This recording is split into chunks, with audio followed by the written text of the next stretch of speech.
Welcome to my YouTube channel literature and life. दोस्तों, आप सबका मेरे चैनल लिटरेचर और लाइफ पर स्वागत है। आज इस वीडियो में मैं आप लोगों के लिए लेके आया हूँ लेडी जॉर्जरी द्वारा लिखा गया play the rising of the moon का एग्जामिनेशन पॉइंट ऑफ व्यू से बहुत ही इम्पोर्टेंट क्वेश्चन। इससे पहले कि हम लोग अपने मेन टॉपिक की तरफ जाएं, हम लोग थोड़ा सा राइटर के बारे में जान लेते हैं कि लेडी जॉर्जरी कैसा राइटर थी। Lady Gregory was an Irish dramatist, folklorist and theatre manager. तो वो Irish dramatist, folklorist and theatre manager थे with William Butler Yeats and Edward Martin. She co founded the Irish literary theatre and the Abbey theatre. इन William Butler Yeats और Edward Martin की सहायता से उन्होंने Irish literary theatre और एबे theatre का निर्माण किया and wrote numerous short works for both companies. और दोनों के लिए उन्होंने बहुत सारे वन एक्ट प्लेज लिखे। Lady Gregory produced a number of books of retelling of short of stories taken from Irish mythology. उन्होंने बहुत सारी किताबें लिखी जो कि इरिश मैथोलॉजी के ऊपर बेस्ड थी। Born into a class that identify closely with British rule, she turned against it. Normally वो उस फैमिली को बिलोंग करती थी जो कि ब्रिटिश रूल के बहुत नज़दीक थी, बट वो उन्होंने उसके विरुद्ध लिखना शुरू कर दिया। Her conversion to cultural nationalism as evidenced by her writing was emblematic of many of the political struggle to occur during her lifetime। और उनके जो राष्ट्रीयता की भावना थी, उनके वो इस चीज़ उनकी राइटिंग से एविडेंट थी कि वो उन्होंने अपनी राइटिंग्स में बहुत सारे ऐसे संघर्षों को लिखा जो उनकी लाइफ टाइम के दौरान हुए आयरलैंड की आज़ादी को लेकर। Lady Gregory is mainly remembered for her work behind the Irish literary revival. उनको मेनली इरिश लिटरेरी रिवाइवल के लिए जाना जाता है। Her home at Coole Park in county Galway served as important meeting place for leading revival figures and her early work as a member of the board of the Abbey was at least as important as her creative writing for the theatre's development। और अक्सर उन्हीं के घर में ही उन सभी figures की meetings होती थी जो कि एबे थिएटर और लिटरेरी रिवाइवल को इरिश लिटरेरी रिवाइवल के लिए वहाँ पे इकट्ठे होते थे। Lady Gregory's motto was taken from Aristotle to think like a wise man but to express oneself like common people. उनका जो मोटो था वो बिल्कुल अरिस्टोटल के जैसे था कि सोचना समझदार लोगों के जैसे, बट व्यक्त करना हम लोगों को साधारण लोगों के जैसे ही चाहिए, क्योंकि अल्टीमेटली हम लोग जितने मर्जी समझदार हो, हम लोगों को जो उठना बैठना है वो साधारण लोगों से ही है। यानी कि हाई चीज़ों को वो सिंपल वे में कन्वे करने में ज़्यादा विश्वास रखती थी। तो ये थी एक ब्रीफ सी इंट्रोडक्शन लेडी जॉर्जरी के बारे में। Now let's move on to our main topic, that is lady Gregory's the rising of the moon.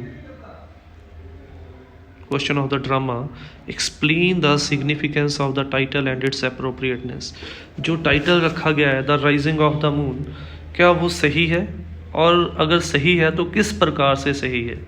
तो क्वेश्चन हमारा मेन बनता है। तो बेसिकली टाइटल क्या होता है, किसी भी प्ले का, नाटक का, किताब का टाइटल बिल्कुल उस दुकान के बाहर लगे एक साइन बोर्ड के जैसा होता है जिसको पढ़ते ही हमें अंदाज़ा हो जाता है कि उस दुकान में हमें क्या क्या मिल सकता है। तो इस प्रकार से किसी भी कहानी का, नावल का, ड्रामा का या किताब का जो टाइटल है वो हमें अंदाज़ा दे देता है। नाम से हमें अंदाज़ा हो जाता है कि उस कहानी के अंदर हम लोगों को कैसे कैसे इंसिडेंट देखने को मिल सकते हैं। जैसे the rising of the moon clearly depict करता है कि किसी भावना के जागृत होने की बात है। और कौन सी भावना, देशभक्ति। और आयरलैंड को यहाँ पे राइजिंग ऑफ द मून जो है वो डिपिक्ट करता है आयरलैंड को ब्रिटिश रजीम से आज़ाद करवाने को, उसे हम लोग राइजिंग ऑफ द मून मान सकते हैं। The present drama has been written by lady Gregory, one of the greatest dramatists in English literature। Her important works include The Rising of the Moon। तो लेडी जॉर्जरी द्वारा लिखा गया drama है और उनके इम्पॉर्टेंट वर्क्स जो है वो है the rising of the moon है, स्प्रेडिंग द न्यूज़ है, द गोल गेट है। तो ये कुछ उनके अहम रचनाएं हैं जिनको हम लोगों ने अभी अभी पढ़ा है। The present drama presents a situation when a police officer risks his job and denies himself a reward of £100 in order to help an Irish patriot। इस कहानी में भी उसने एक ऐसे पुलिस ऑफिसर की कहानी बताई है जो न केवल अपनी जान, अपने परिवार की जान और अपनी नौकरी को खतरे में डालता है, बल्कि एक भागे हुए क्रांतिकारी की मदद करने में वो 100 पाउंड के इनाम को भी खो देता है। और जहाँ पे वो पैसे खो देता है वहीं पे उसकी और उसकी फैमिली के लिए बड़ी प्रॉब्लम्स भी क्रिएट हो सकती हैं अगर ये जो सीक्रेट है वो बाद में डिस्क्लोज हो जाए तो। The play also presents the feeling that soon the people of Ireland will understand the fact that freedom is common for all the Irish people।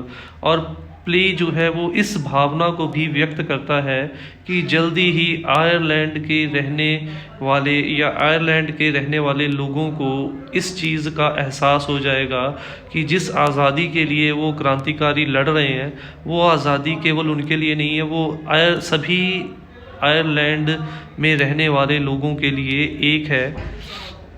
This indicates that all the people will hope for a better and free future for them. और ये इस चीज़ का प्रतीक है कि जब लोगों के अंदर इस चीज़ की जागृति आ जाएगी तो उस दिन आयरलैंड के लोग भी एक बेहतर और एक बढ़िया कल की उम्मीद कर सकते हैं। May be I will be able to do as much for you when the small rise up and the big fall down, when we all change places at the rising of the moon। और last में जब run away patriot sergeant को thank करता है और ये lines depict करता है, वो इसी चीज़ का प्रतीक है कि जैसे सार्जेंट ने इस नेशनलिस्टिक और पैट्रियोटिक फीलिंग को महसूस किया है, जागृत किया है, उसी प्रकार से एक दिन आयरलैंड में रहने वाले सभी लोग इस नेशनलिस्टिक फीलिंग को अपने अंदर महसूस करेंगे। उस दिन स्मॉल जो आयरलैंड के लोग, दबे लोग हैं, वो जागेंगे और बिग और जो ब्रिटिश रजीम है वो गिर जाएगा। और उस दिन सब लोग उस दिन when we will all change places at the rising of the moon. और आज जो लोग आयरलैंड में रहते हुए भी वहाँ पर आज़ाद नहीं हैं वो उस दिन फिर आज़ाद हो जाएंगे और उस दिन ब्रिटिश लोगों को उनका देश छोड़ के जाना पर मजबूर होना पड़ेगा। तो इस प्रकार से हम लोग देख सकते हैं कि इस प्ले के अंदर लेडी जॉर्जरी ने उस बेहतर कल की कल्पना की है आयरलैंड के लिए जब आयरलैंड जो है वो ब्रिटिश रजीम से फ्री हो जाएगा और उनको आज़ादी मिल जाएगी।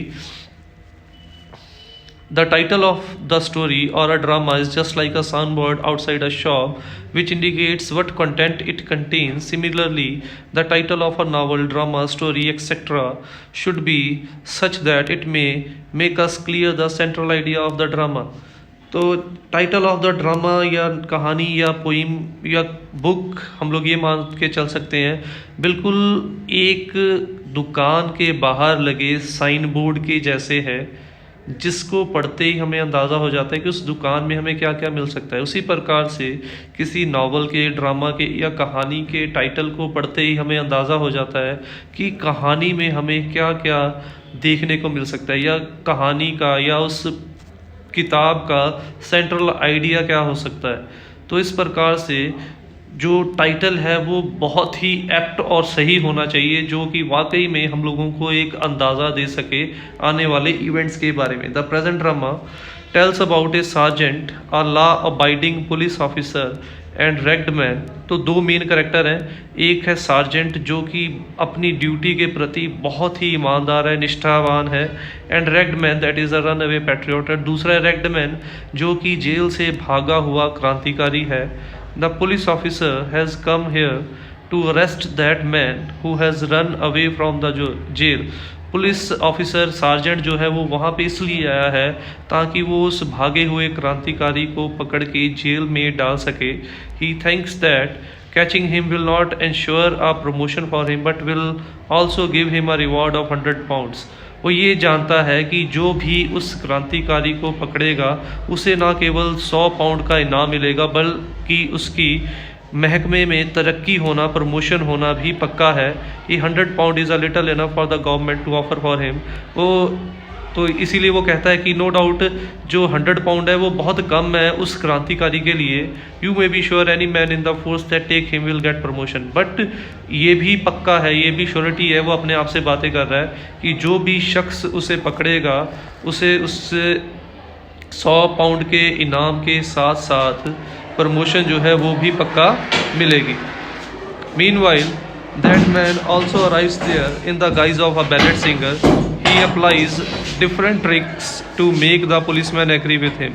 इसी दौरान जो पुलिसमैन है वो भी वहाँ सॉरी जो क्रांतिकारी है वो भी वहाँ पे एक बैलेड सिंगर के रूप में भेष बदल के आ जाता है और he applies different tricks to make the policeman agree with him, और वो अलग अलग तकनीकें अपनाता है पुलिसमैन को अपने साथ एग्री करवाने में और उसे हेल्प करवाने में. First of all he tells him that he is a poor singer and the sergeant must allow him to go from there. सबसे पहले वो जो टेक्निक अपनाता है वो है हमदर्दी जगाने की. वो कहता है कि वो एक गरीब बैलेड सिंगर है और सार्जेंट उसे आज यहाँ से जाने की परमिशन देते ताकि वो सेलिंग के दौरान डिफरेंट सेलर्स को अपनी बैलेट्स बेच के अपनी फैमिली और अपने लिए पैसे कमा सके. But sergeant replies that he has duty in his hand that is to maintain law and order, for that he must arrest that patriot. पर सार्जेंट उसे जवाब देता है कि उसके हाथ में कानून और व्यवस्था को मेंटेन रखने की जिम्मेदारी दी गई है और इसीलिए वो आज तब तक किसी को यहाँ से बाहर जाने की इजाज़त नहीं दे सकता जब तक कि वो उस भागे हुए क्रांतिकारी को पकड़ नहीं लेता है. देन द रेग्ड मैन, तो इस तरीके से उसकी पहली ट्रिक जिसमें वो अपनी गरीबी के ऊपर हमदर्दी जगाना चाहता था वो फेल हो जाती है. Then the ragged man tries to make him fear from the runaway patriot. He tells him that he is very clever and very dangerous and kills whoever comes in his way.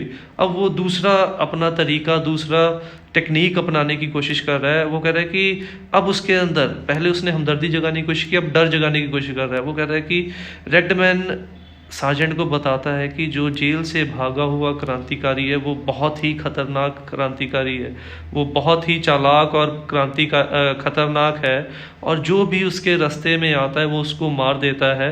और वो उसे डराने के लिए ये भी कहता है कि वो खुद सोचे कि जो शख्स जेल तोड़कर इतनी कस्टडी में से भाग सकता है वो उस अकेले का क्या हाल करेगा. तो इस प्रकार से जो रेग्ड मैन है सार्जेंट को डराने की कोशिश करता है, बट यहाँ पे भी उसकी सेकंड ट्रिक फेल हो जाती है.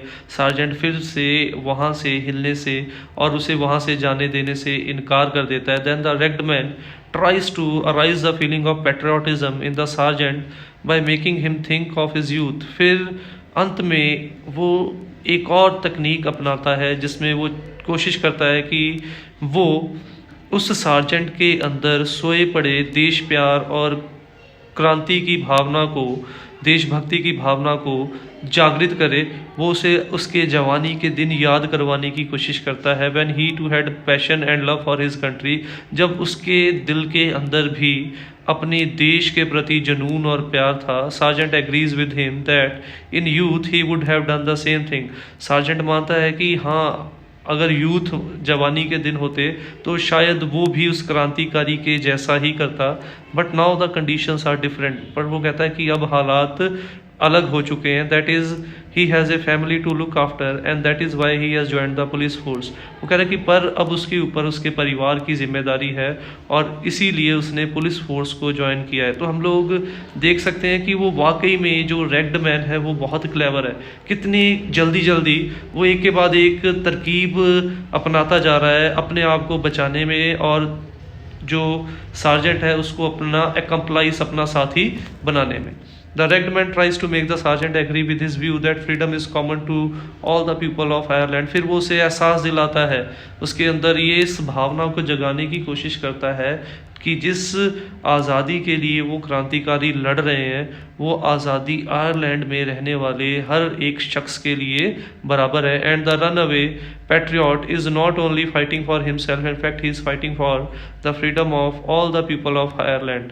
और वो कहता है कि वो जो भागा हुआ क्रांतिकारी है वो केवल अपने लिए नहीं लड़ रहा बल्कि वो आयरलैंड में रहने वाले हर शख्स के लिए लड़ रहा है और इसीलिए हर शख्स को जैसे भी हो सके उसकी मदद करनी चाहिए. So he must help him in the way he can.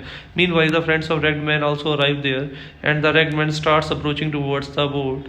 तो इतना कहते हुए वो समझ जाता है कि सार्जेंट के दिल के अंदर वो काफ़ी हद तक नेशनलिज्म और पैट्रियाटिज्म को जागृत करने में कामयाब हो चुका है.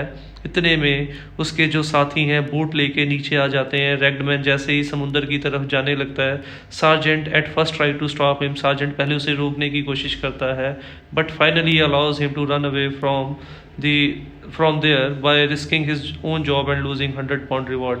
फिर जब उसके अंदर देशभक्ति और देश प्यार हावी हो जाता है तो फिर वो उसे वहाँ से जाने की इजाज़त दे देता है, अपनी नौकरी को खतरे में डालते हुए और उसके साथ साथ 100 पाउंड के रिवार्ड को भी खोते हुए. 100 pound I wonder now am I as great a fool as I think I M.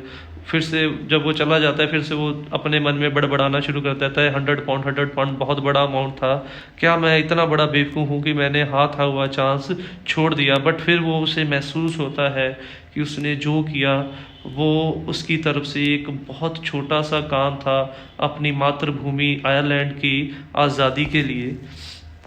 In the end, to conclude, we can say that the title of the drama actually represents the feeling and the passion of patriotism that has taken birth in the heart of Sargent and other people of Ireland. तो वाकई में जो title है इस drama का वो उस भावना का, उस जुनून के जागृत होने का, उस देशभक्ति के जागृत होने का प्रतीक है. जो देशभक्ति, जो भावना सार्जेंट के दिल में जन्म ले चुकी है और जो धीरे धीरे करके आयरलैंड में रहने वाले हर शख्स के अंदर जन्म ले लेगी. In fact the rising of the moon represent the burning hope and passion in the hearts of people of Ireland that soon they will have a better and free country of their own. यहाँ ये कहना भी गलत नहीं होगा, जो rising of the moon है वो उस बेहतर कल की, उस उम्मीद की, उस जुनून की प्रतीक है जो कि आयरलैंड के लोगों ने अपने दिल में बैठा के रखा है कि जल्दी ही एक ऐसा दिन आएगा जब उनका कल बेहतर होगा और वो एक आज़ाद देश के वासी होंगे. So we can say that title of the drama is apt and suggestive. तो ये कहना गलत नहीं होगा कि इस ड्रामा का जो टाइटल है वो वाकई में सही और सजेस्टिव है. Thanks for watching the video. Don't forget to subscribe my channel. Click on the bell icon to get the latest updates.